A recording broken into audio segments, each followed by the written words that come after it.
Hello and welcome to the latest podcast. I'm your host, JP John Poz. With me today, as always, the former WCW and WWF head writer, of course, former WCW World Heavyweight Champion, Vince Russo. Vince, welcome in. How you doing? What is going on, John? How's everything going, my friend? Very good, very good. Are you happy with the build-up to WrestleMania so far? I could care less one iota, bro. I have no interest in it. I won't be watching it. I don't care. I What about The stopped Rock? caring I stopped caring a long, long, long time ago, John. What about The Rock? No interest? Nah. Does it matter that he's on night one and not night two? Does that matter at all? I'm sure he'll be on night 2 in some way, shape, or form. I'm sure he'll make an appearance. I mean, I think it would be silly for him not to. I actually do have tickets for night two, but this was because me and my buddy thought Rock was wrestling on night two. So now we're actually looking to Oh, sell those tickets. Yes, wow. yes, So you took a big gamble, bro. yes, yes, Wow. Wow, wow. yes. What if you don't mind me asking, what'd you pay for those tickets? I think they were 250 a piece, something like that. John, Yeah, they were expensive. what are you nuts, bro? Like, They're actually, shockingly, they're actually worth double. oh my They're God, actually bro. worth about 500 a piece. That is insane. I think the most money I ever spent for a any ticket ever. I am a big Rihanna fan, and Wow, really? I took my daughter to see Rihanna a couple of years ago, and I think the tickets were $120.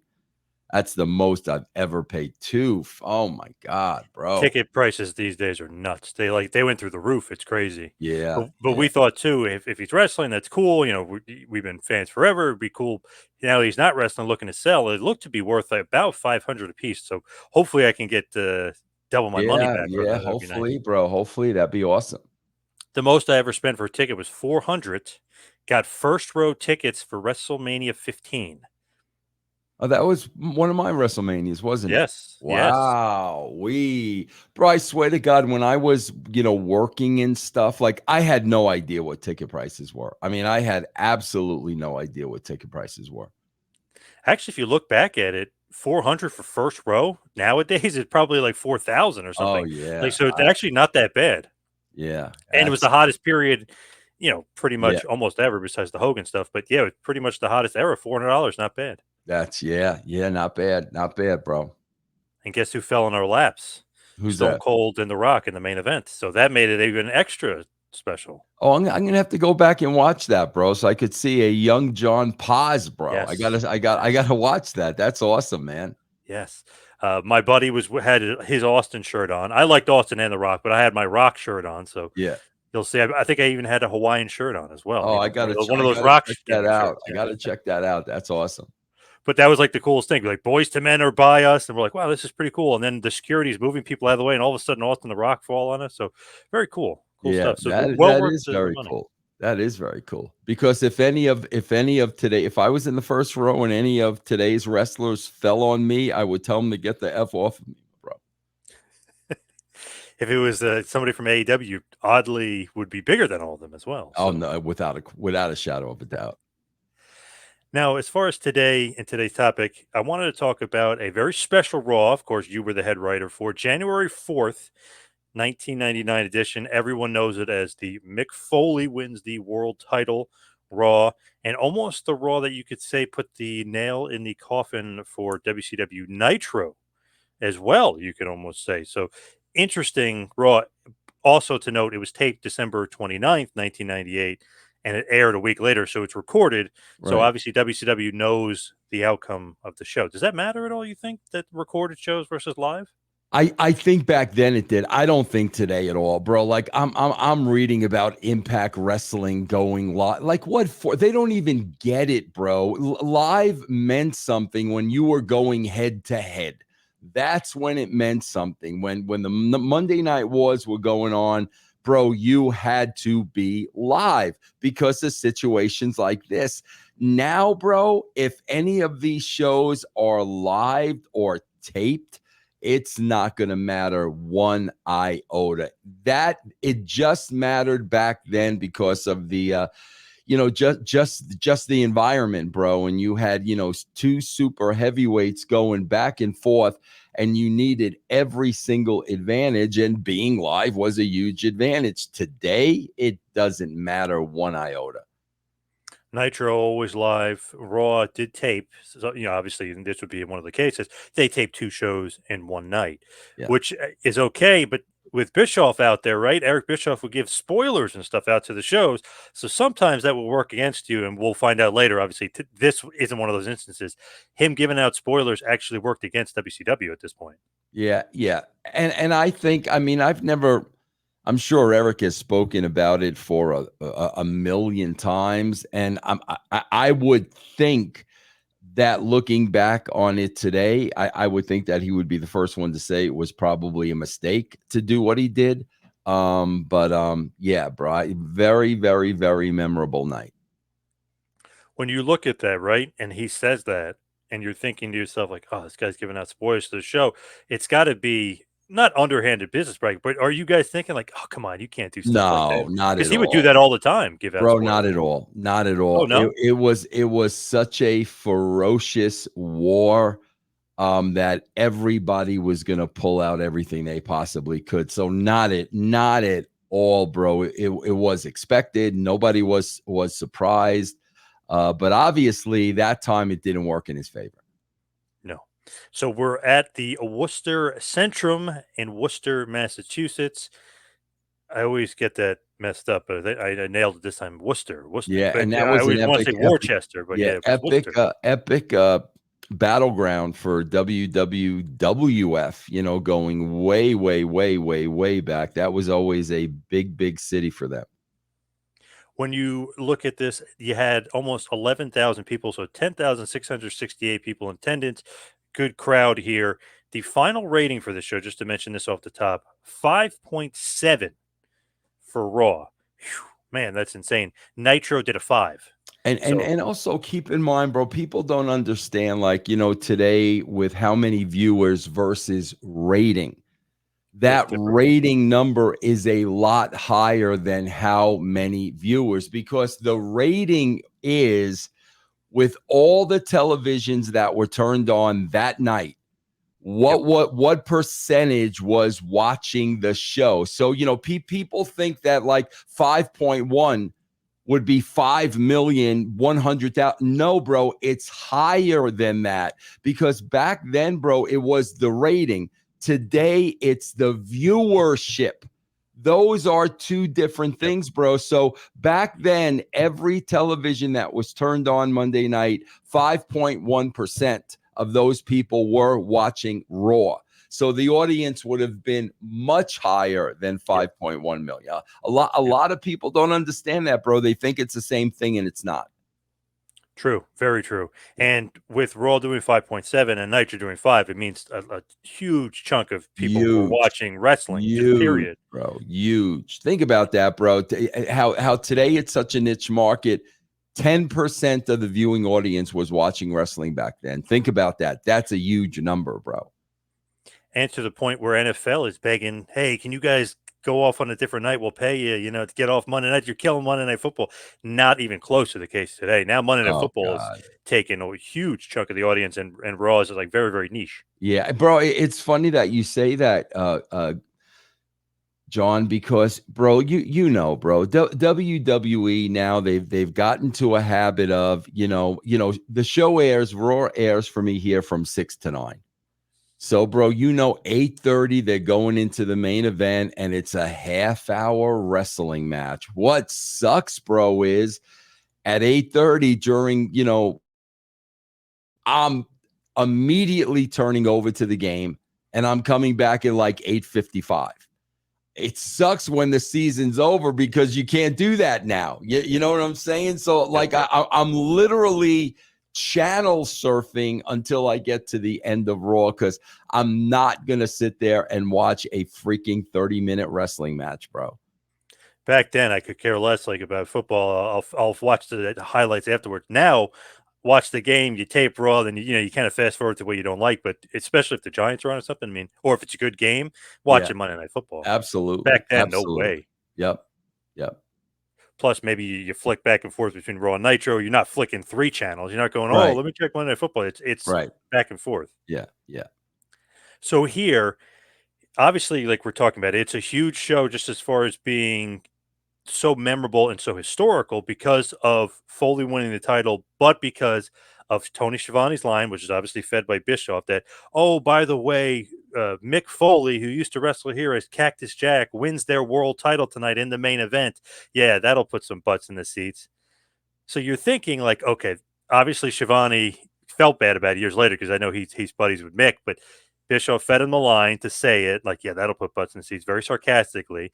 But depending on where you read it, either 600,000 or 800,000, somewhere between that radius, Wow. Wow. flipped the channel. Wow. That's I never knew that's that. so that's the whole viewership for Dynamite, basically. Yeah. It Wow, is bro. flipping the channel over. So when Schiavone said that, people are almost going, "Oh my God, he wins!" And Wow. 800,000 people just about flipped the channel, and thus giving that you guys a big win. I mean, just because he said that, had he not, obviously the ratings would have been a little bit closer. Yeah. Wow. I had no idea of those numbers, bro. I had no idea. It's a lot. Yeah, that's a heck of a lot, bro. A lot. Yep.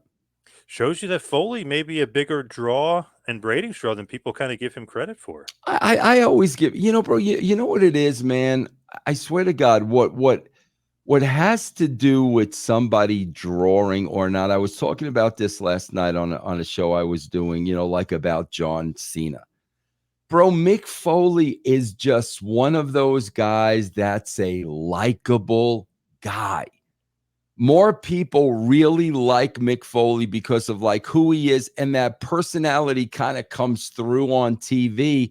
He's a likable guy. That's the problem I have. And bro, I'm about to freaking debate Cody Rhodes lover Dave LaGreca in a freaking minute here. That's the problem I have with Cody Rhodes, bro. Cody Rhodes does not come across as a likable guy. He comes across, bro. Cody Rhodes is a heel.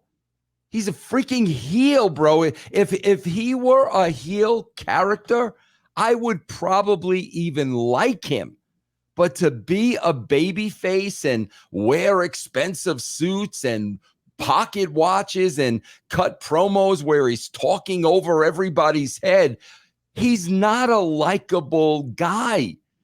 Guys like Cena, likable guy. Guys like Mick, likable guy. When you're a likable guy, bro, the masses are going to be a fan of yours. And Mick was a very, very likable guy. Thing with Cody too, and I'm interested in him finishing the story. I like him, and I like just him as a wrestler. Everything about him I like, but like, which I guess people could make the point. Well, why are you selling your WrestleMania ticket? Well, The Rock is a huge star. You know what I mean? Like, I want Right, to see The Rock. right. Not, and I love Roman, but not necessarily want to see Cody finish story. I'd rather make money than that. If The Rock was wrestling, I'd rather see The Rock wrestle. So it kind of just shows you where I don't know, me and maybe more of the casual fans are on the Cody. He's not as big as a star as those other guys. Absolutely. Absolutely not. Because like I say, man, I don't talk for the hardcore fans and the niche audience and I don't talk for them, bro. That's a whole different animal. I am talking about the casual audience. And this is why, the SmackDown numbers obviously have gone up because of the Raw, because of The Rock. And then even Raw has ticked up a little because they're thinking Rock's going to be on Raw. Once we pull Rock out of that equation, maybe after WrestleMania, whatever their plans are, we're going to be right back where we were.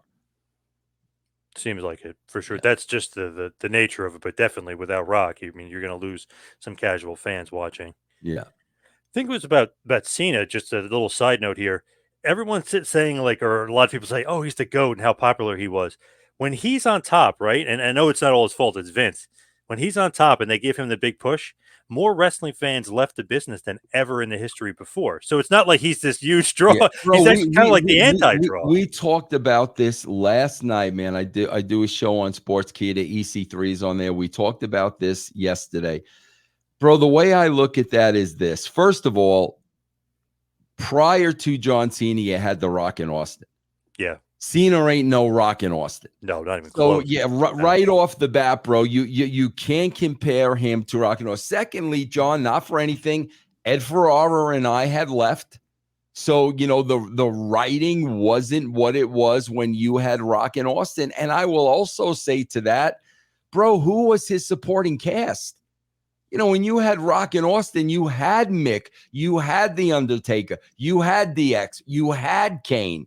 So when I look at that Cena run and the ratings, dropping, I look at all those factors, bro, because I do look at John Cena as a bona fide star, bro.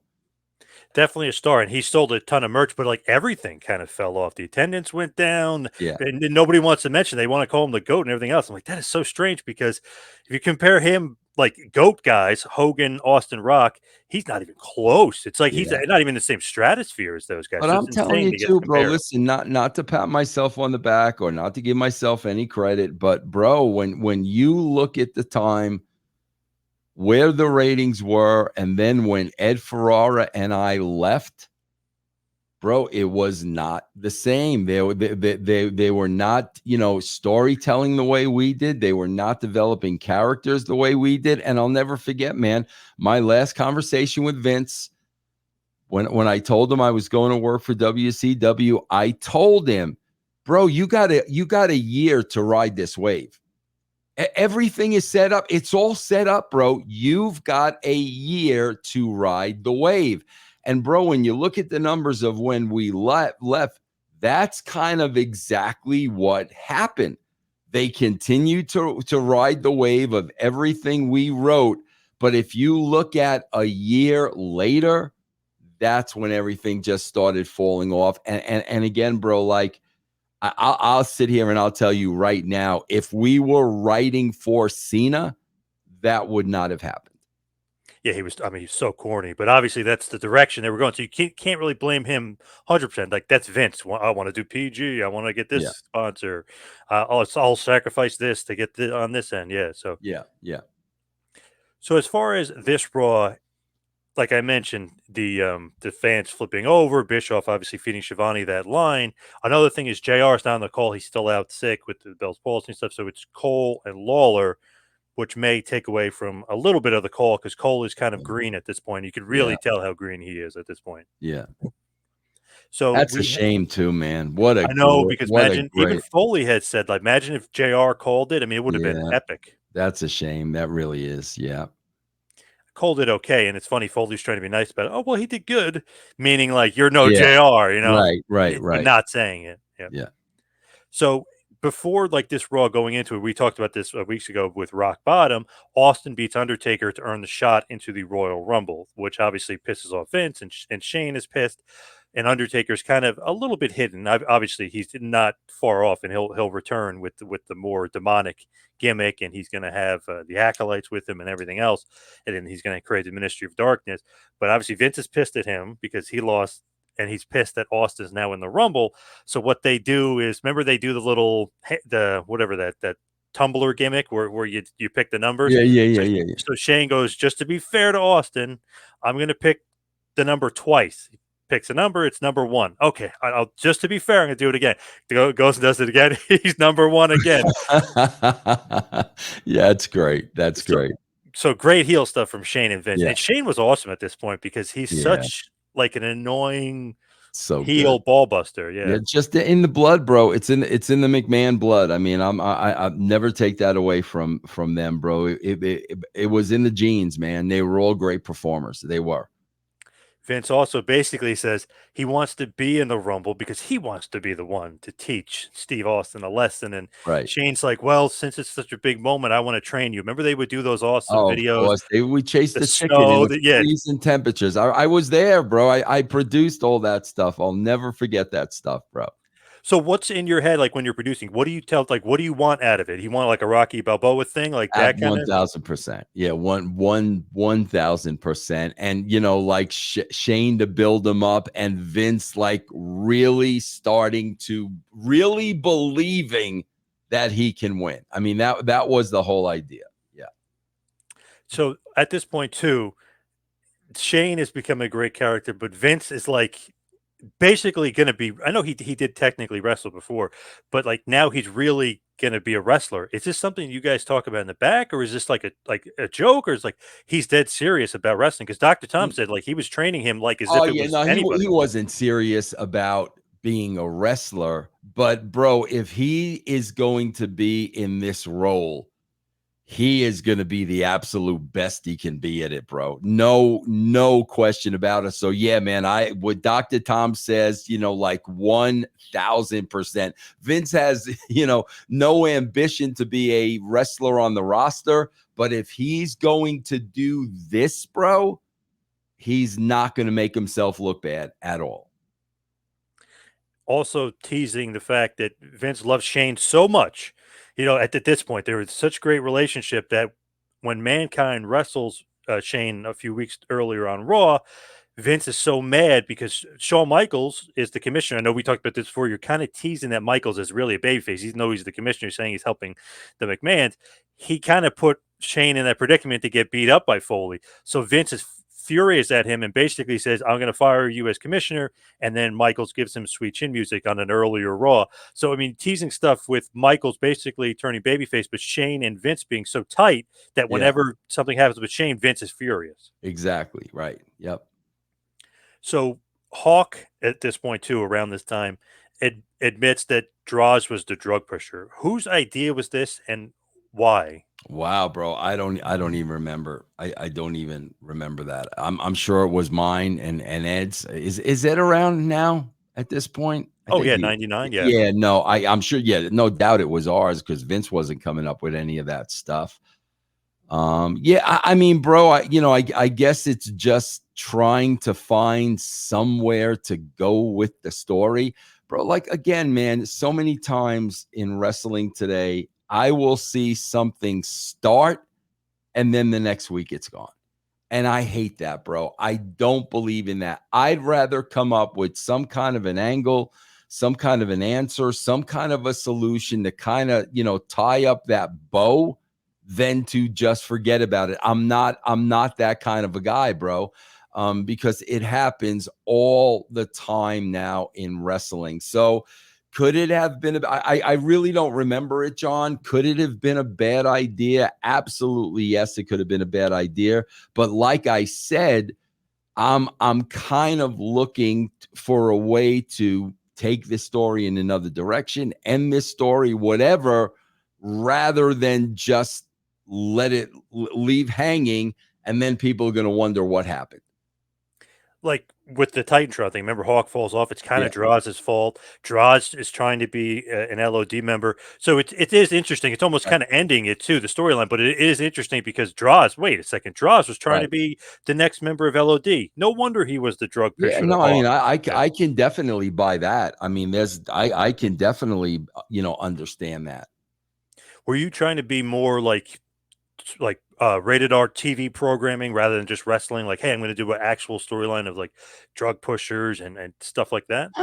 Not really, bro, John. That wasn't the mindset. The mindset was, and which should be the mindset today, bro. What other television shows are we competing with at that time of night?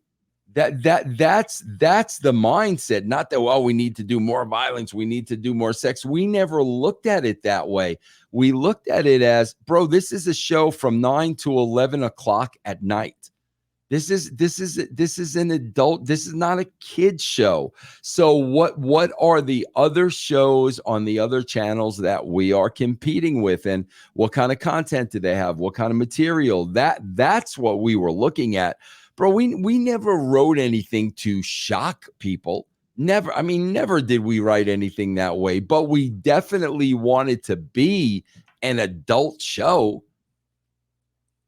Also, George the Animal Steel becomes one of the members of the Oddities. Do you remember this or why he got added to the group? He probably needed money. Just like that, that's it, and you put him in the Probably. group? Yep, probably. That was probably he probably went to Vince. He was probably in a bad financial situation. So Vince probably told us, listen, we need to find a spot for this guy. And that's what we did. Even though, bro, listen, I will say this, George the Animal Steel never got old. Never. I don't care what era you put that guy in. Never, ever, ever got old. Legend, absolute legend. Yeah. Was he working backstage at this point or no? Because I I know he had been an agent. He had been an agent, bro. I don't think so. I don't, but I'm not 100% sure, John. Vince is interesting. Sometimes he'll bring back, like Mae Young and Moolah and stuff. He'll bring Bro, back some people. you know what it is with Vince, bro? It was always if there was a tie-in with his dad. If there was a tie-in with his dad, you were on that list where he'll give you a job, he'll give you money, he'll take care of you. And Jim Mize had a tie-in with his dad. I mean, George the Animal Steel was under Vince Sr. So Yep. when it was one of those guys, bro, Vince would never, ever, ever say no. So also to know, Pretty Mean Sisters are out there saying, they're going to take out any men. They hate men, and the Acolytes actually kidnapped Dennis Knight in a parking lot. Just this is kind of the little bit of the buildup, and of course on WCW you had the infamous finger poke of doom, which also kind of led to their downfall as well. Just a bad storyline. So it was like, you guys Foley win the title, everyone loves it. They're going down. They're a sinking ship. They tried to do basically a redo of the NWO, And NWO Elite. this was January, right? January 4th, Bro, would 1999. you Yep. believe I did not go there till October? People still people believe I did the finger poke of doom.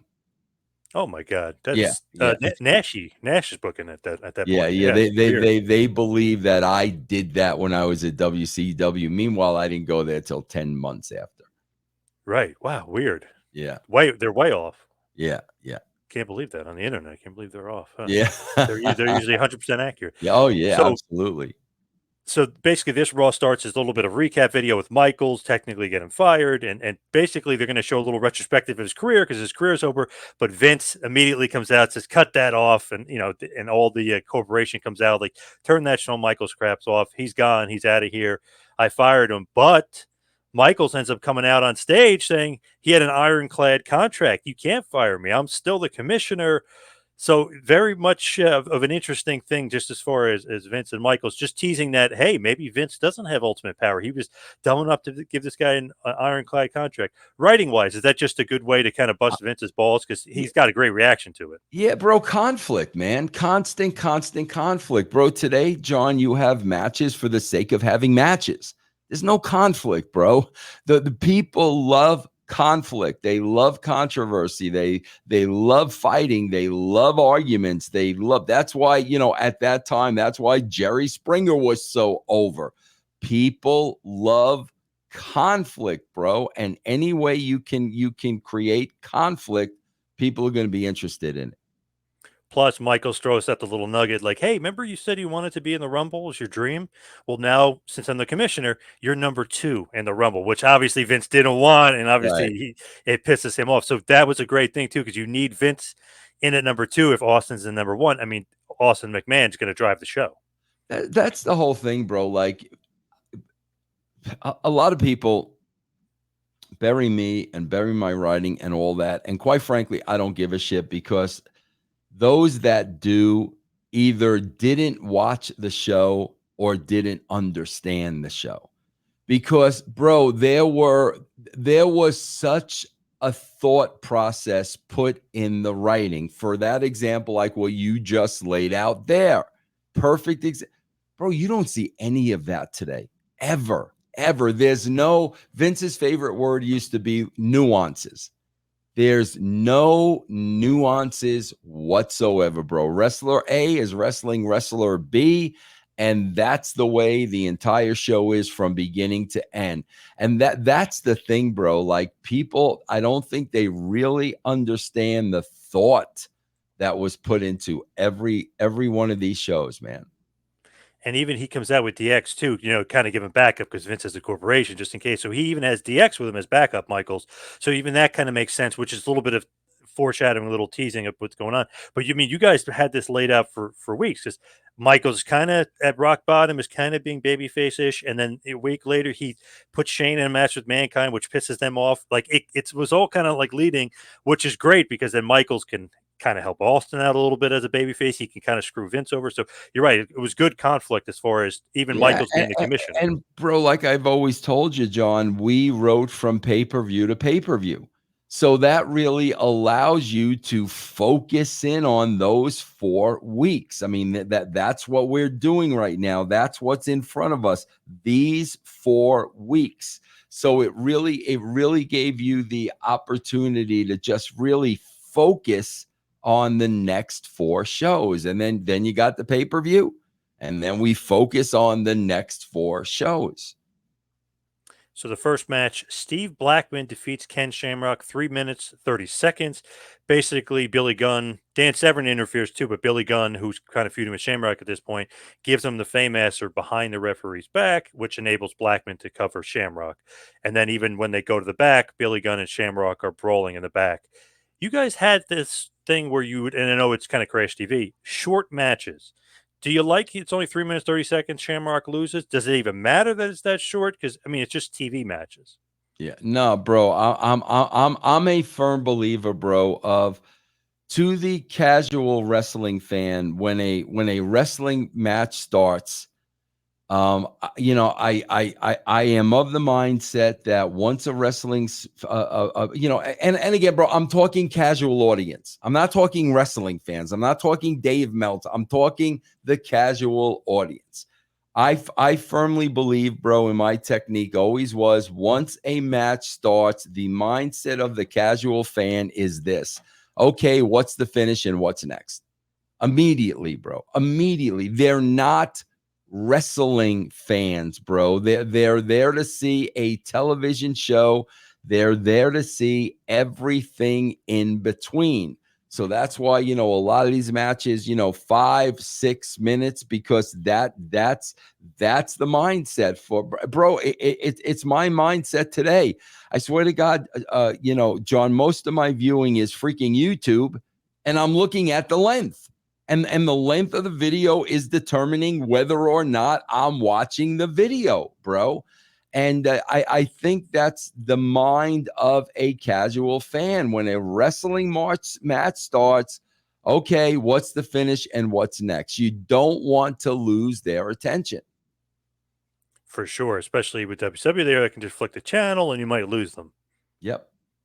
Also to note, Blackman was obsessed with Blue Blazer being Owen Hart at this point. Of course, Jarrett and Owen Hart pretending that he's not the Blue Blazer, Right. even though he was unmasked and you kind of saw he was Owen Hart, but it could have been doctored footage, as Owen would say. You never know. Right. That was a lot of fun, man.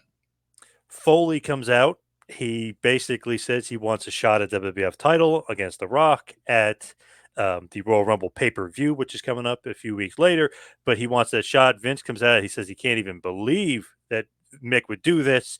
He would stain the title. He's not world title material. All this great heel stuff. But he said, hey, if you want to be in the Royal Rumble, I'll give you a chance. Since I don't want you staining the world title, if you beat Triple H later, I'll let you in the Rumble. But Shane was going to be the referee of the match. Yeah. So Vince is kind of even like pumping up a little bit. And bro, it were those things that made Mick a likable guy. You knew that Vince was always, there was a part of Mick that, looked up to Vince and loved Vince and wanted to trust Vince. But, Vince was always there to screw him, belittle him, talk down to him. And these were the things that made you like Mick Foley. Plus, I love that he's being a total heel, a total asshole, saying like, "Oh, you would stain the title." He technically should have won the title at Rock Bottom if Vince didn't screw. So he's thinking like, "I should have been champion." What do you mean stain the title? I should be champ right now. You screwed me. So it's a nice little build up for them. Yeah, absolutely. China is in the back talking to basically. I think you'll remember this. He was the man with the wig on and the dress, pretending to be a woman. And obviously he's teasing something with Mark Henry here, obviously. Okay. Yeah. With that whole thing. Yeah. So obviously he doesn't know that it's a man, but China is going to try to maybe seek a little bit of revenge on Mark Henry, as their sexual chocolate is kind of being too much of a player and they're not having a great relationship. Although China is pretending they do have a great relationship, but going to use this guy with the wig and maybe trick Mark Henry eventually. But they're talking the back, kind of, you're building something up. You're like, wait, what's going on here? Who's China talking about? Who is she talking to? Who's this friend of hers? That's what I'm talking about, bro. Like I said, man, I'd rather have a story that sucks than no story at all. I'm sorry, bro. I'd rather have some kind of a story with some kind of characters than to just put a match in the ring for 20 to 30 minutes. I'm sorry, bro. That's me. Basically, Mark Henry is going to say, "Oh, China, I'm sorry, I made some mistakes. Let's get back together." And she's like kind of giving him a lot of like forgiveness, but obviously she's got something in the back corner 'cause she's talking to this person with the wing on. And obviously Yeah, something's going on. She's up to something. So yeah. then we have Mark Henry versus Goldust. Mark Henry wins via DQ, 3 minutes 45 seconds after Goldust hits him with the Shattered Dreams, which is of course putting his legs up on the rope and kicking him right in the balls right in front of the ref. So that got him to DQ. Also to note, the PMS, Jackie and Terry were out there as well, kind of, I don't know, around ringside, if you will. So kind of a lot going on. You had the China stuff because China was out there as well, trying to make up with Mark. Goldust kicks him in the balls. I mean, you just had a lot going on here. Do you think that China, Mark Henry, Sexual Chocolate, was that getting over? Because it did seem like he got a pretty good crowd reaction Oh, just as yeah, far as man. those two. I think people were were interested in that. Yeah, man. I think that was working. Yeah. So as far as China is concerned, obviously she's got something going on. So then they cut to the back, and Dennis Knight is kind of like in a dungeon. He's being chained to something. It's very dark. It's kind of mysterious. Something is up. So you're teasing something, and Lawler and Cole are like, "What the hell? Where is he? What's going on?" So just keep that in mind for a nice little tease. Then we have the Godfather versus Test. 2 minute match goes to a double DQ. Not really, I don't know, not really much to mention here about this one. But what do you think about Godfather and Test only getting 2 minutes? Well, bro, see that's the thing, bro, because we were head to head. Bro, I'm telling you, man, we wrote these shows like the viewer is sitting there with a remote control begging you to change the channel. And bro, Godfather versus Test is not a, it's not a marquee match. But we need to, fill 2 hours of this show. So, the longer that match goes, the more of a chance for people to change the channel. I mean, we were constantly aware of that, bro.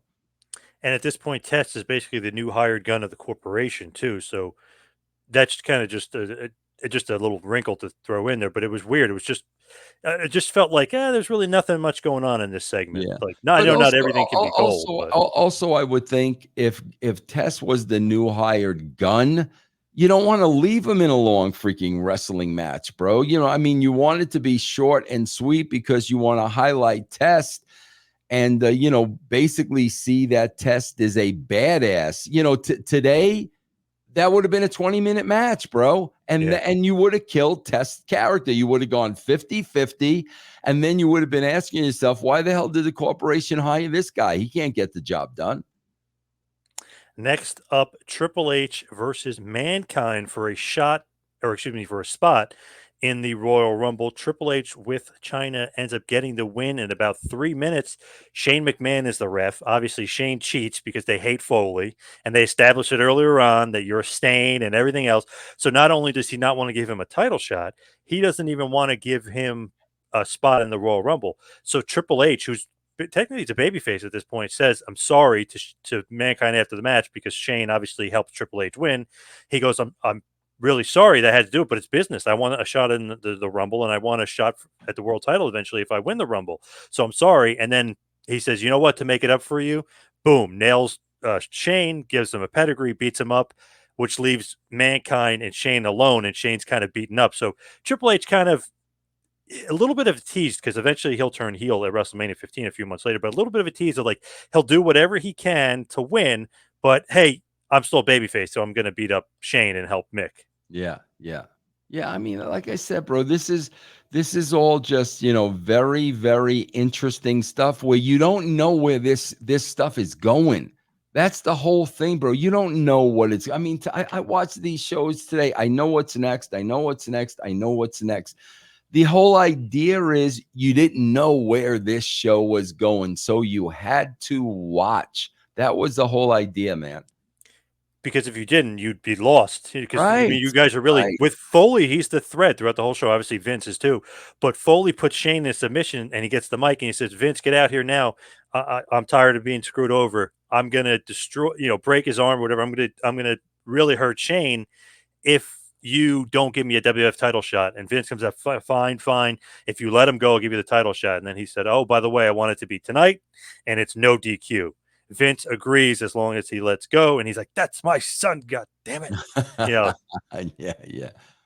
so he was pissed. But it's funny they keep building up that Shane is like the weak point of Vince because if anybody messes with Shane, Vince is kind of give in. Yeah, no, it's kind of showing that side of Vince that he really does actually care about a human being, and it's his son. So that's how you get layers of characters, bro. Just like when Austin saved Stephanie.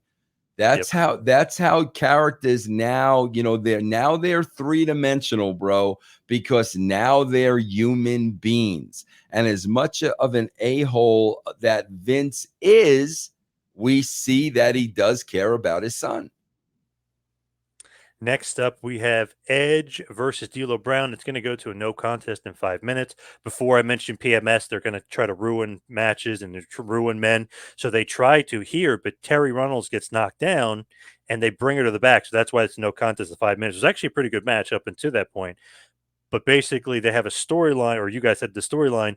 She might have been pregnant and she might have just had a miscarriage because she got knocked over. Do you like this angle? Is it a little too controversial, or what do you think? Bro, I think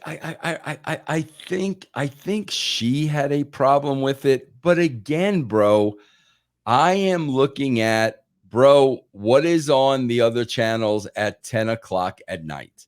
This is the kind of stuff that's on the other shows at 10 o'clock at night. Like I said, man, this was an adult show. And I'm looking for a story for like every freaking character. So did I have a problem with this? Absolutely not. Next up, Kane versus Briscoe and Patterson, the Stooges. Why? Since they're on the corporation, because and Kane, it's funny because you're kind of making him a little bit of a babyface, but he's controlled by Vince. Vince is like, "I'll put you back in the insane asylum if you don't listen to me," and he blames Patterson and Briscoe for Shane getting beat up all the time. He's like, "You guys are supposed to watch Shane's back. What is your problem?" So Kane basically goes to a no contest. I guess you could say Kane kind of wins because Vince basically gives him the win just because he was going to just destroy Shane too. Like he was kind of out of control. He beats the crap out of Briscoe and Patterson. Then he almost beats up Shane, and Vince is like, "Are you crazy? We were supposed to protect the reason why you're beating those two up is because of Shane."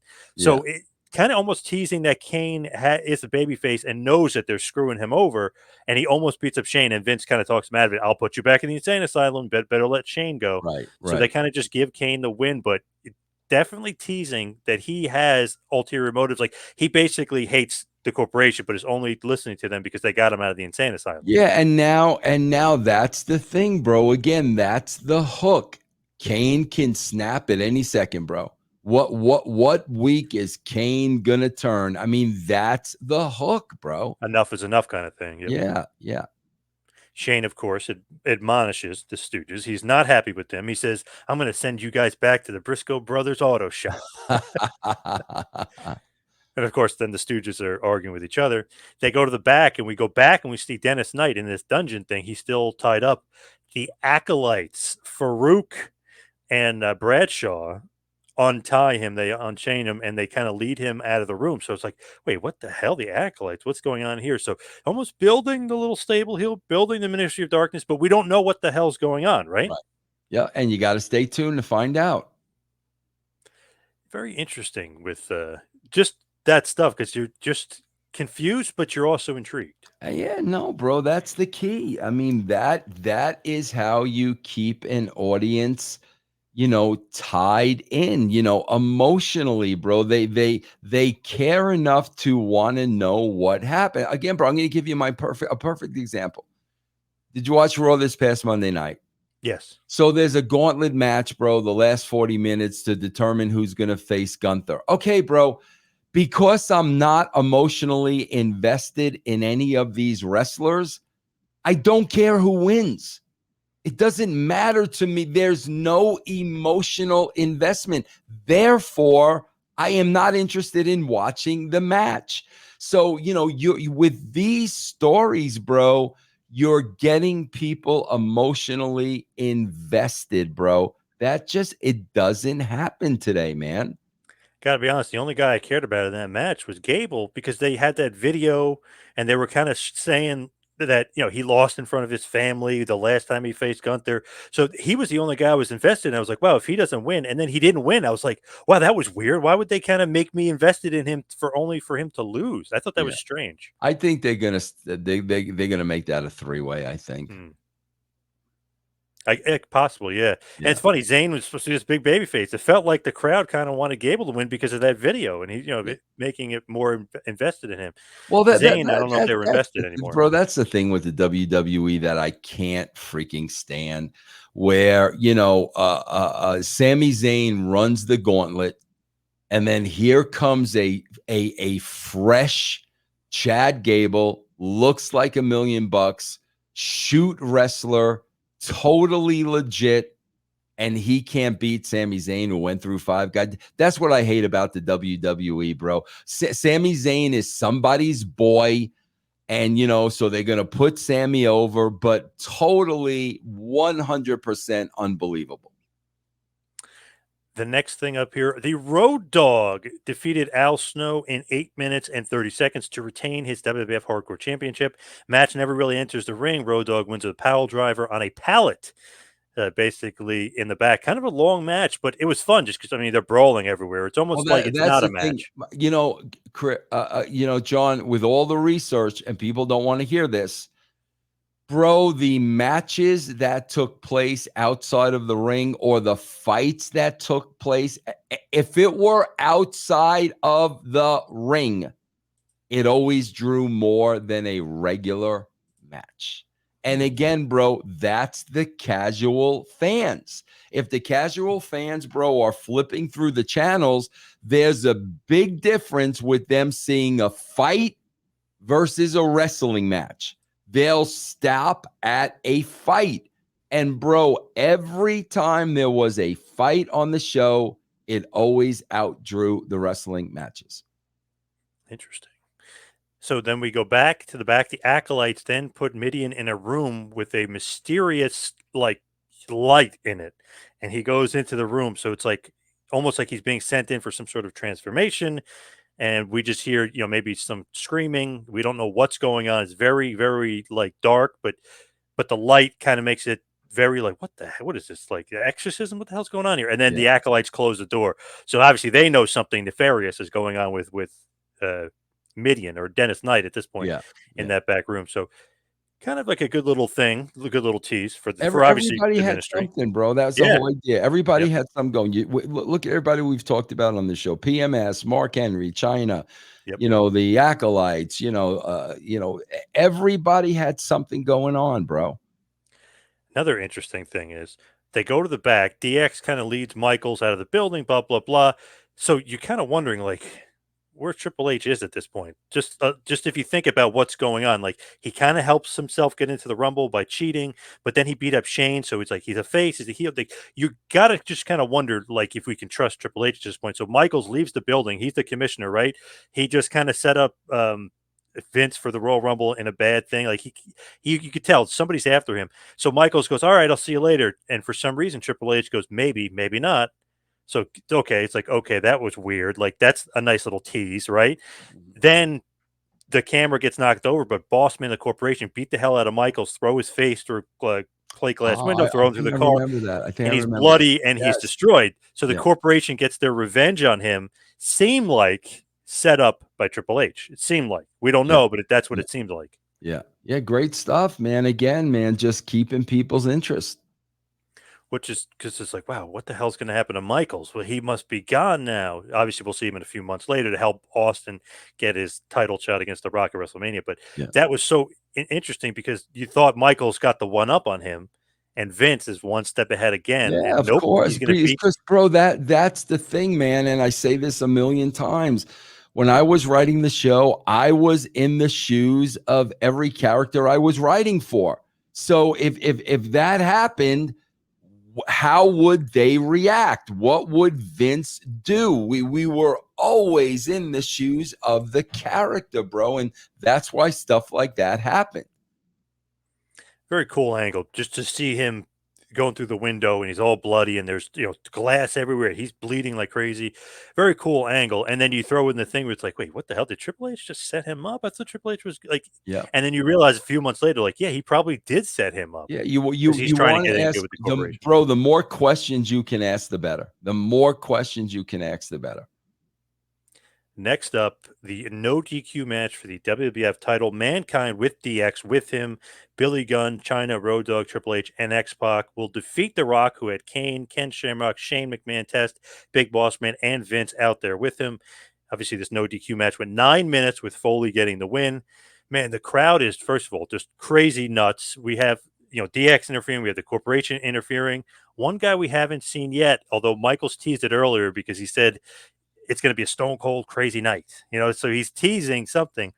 Austin comes out, huge pop, probably equal to Foley winning the titles. I mean, just huge pop. Nails Rock with the chair. He puts Foley on top of the Rock. The referee turns. Austin walks out of the ring, and guess what? 1, 2, 3. Foley is the new champion.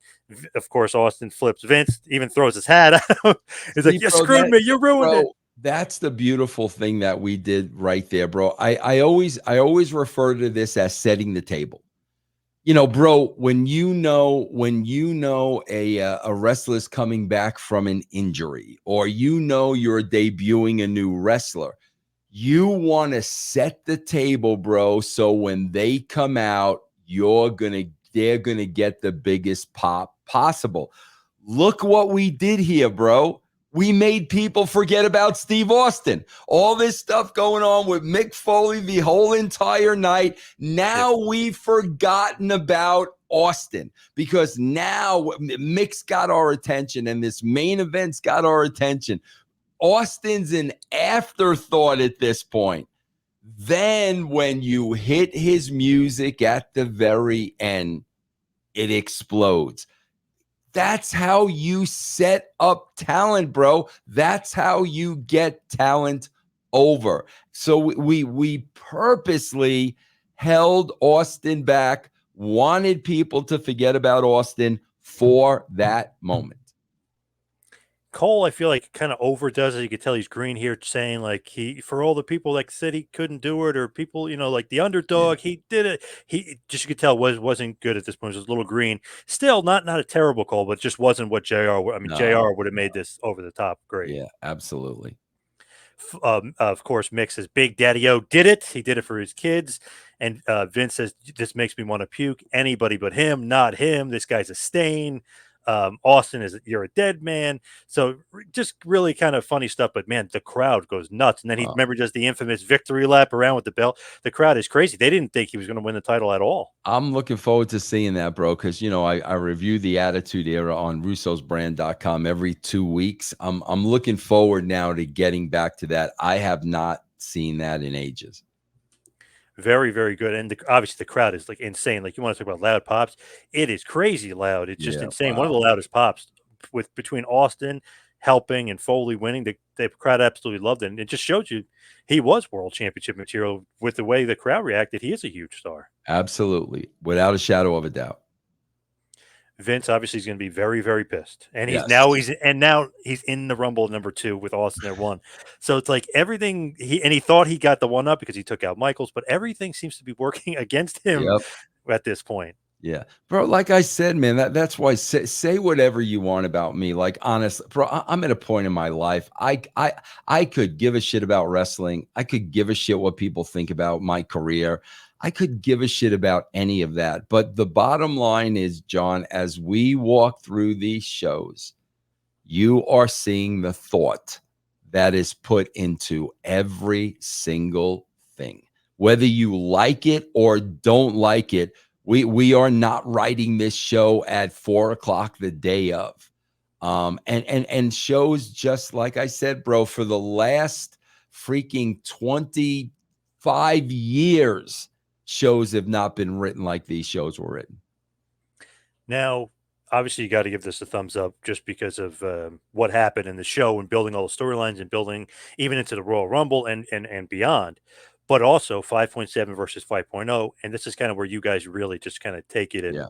and go away with it. And That's another why you got to give a thumbs up, because of the ratings and would just kind of go away for WCW. And not only that, though, John, think about the pressure of keeping that momentum going. You got to keep this going now because, bro, that's what they do. They've done this for the last 25 years.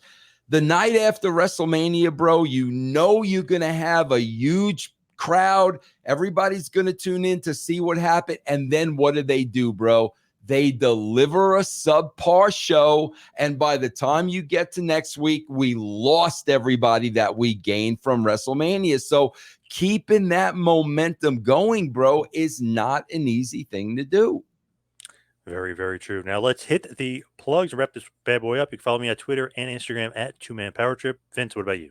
Yeah, guys, if you've never been a subscriber to my Patreon program, you can go to patreon.com/Russo TWC right now, and you can get a free week of the brand. So you can sample all our shows, bro. We got shows every single day. So grab that free week. Patreon.com/Russo TWC.